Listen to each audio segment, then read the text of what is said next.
Selain Sekretaris Jenderal PDI Perjuangan Hasto Kristianto, KPK juga turut menjadwalkan pemeriksaan terhadap ex-komisioner KPU RI Wahyu Setiawan dan mantan anggota Bawaslu RI Agustiani Tio Fridelina pada Senin 6 Januari.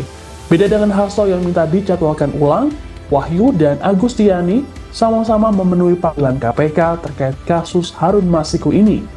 Ditemui selesai menjalani pemeriksaan selama 6 jam, Wahyu mengatakan bahwa dirinya mengenal baik Hasto ataupun Agustiani.